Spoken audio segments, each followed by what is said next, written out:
After more than 200 unsuccessful job applications on LinkedIn alone, Nigerian student Majip Osunkoya knew time was running out for her to extend her stay in Belgium. With 3 months left on her student visa, she either had to get a job or leave the country, but there was another option: enrolling for her third postgraduate degree since leaving Nigeria in 2017. High unemployment. 1 in 3 young people are without work, and comparatively poor living conditions mean many of Nigeria's brightest would rather take their chances abroad than return home.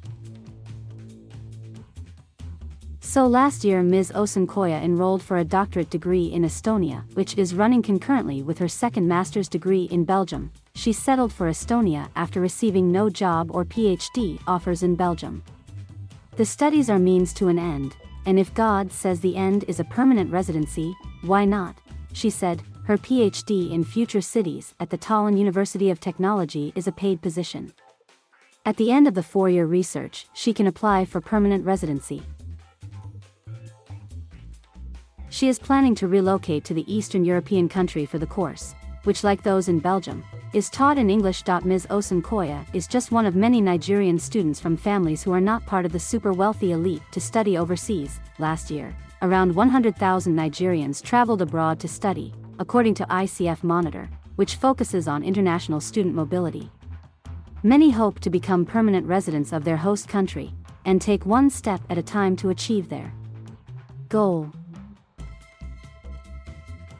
Another Nigerian student in Belgium, Bonuola, who did not want her surname to be used, said, "People complete a master's degree, go back to do some advanced diploma below their academic level, then some cheap certificate, all in a bid to remain legal in the system."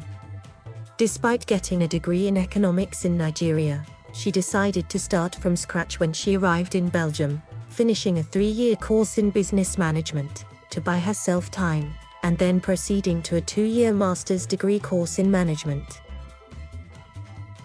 She has not ruled out the possibility of a second master's degree and a PhD if she is unable to find work that will open the way for her to get a permanent visa.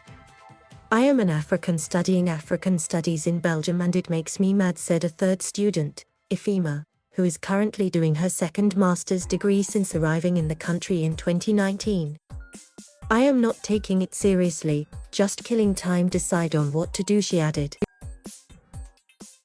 Tuition fees as low as €1,000 per year and the relatively low cost of living for students in Belgium, compared to some other European countries, have made it an attractive destination for many Nigerians from average income backgrounds. "Living expenses are low, you can get accommodation for €300 per month," said Ms. Osunkoya. Like many others, she left home with only a semester of tuition fees paid and enough pocket money to last a few weeks. She financed her education by working up to 20 hours per week, as she is legally allowed to do, earning up to €1,000 per month. But the preferred destination for students from financially better off families is still English-speaking countries such as Canada, the UK and the US, where there are more than 13,000 Nigerian students. Interest among Nigerian students in the UK has been declining, from 18,020 in 2013-14 to 10,540 in 2017-18, a 41% decrease, according to ICEF Monitor.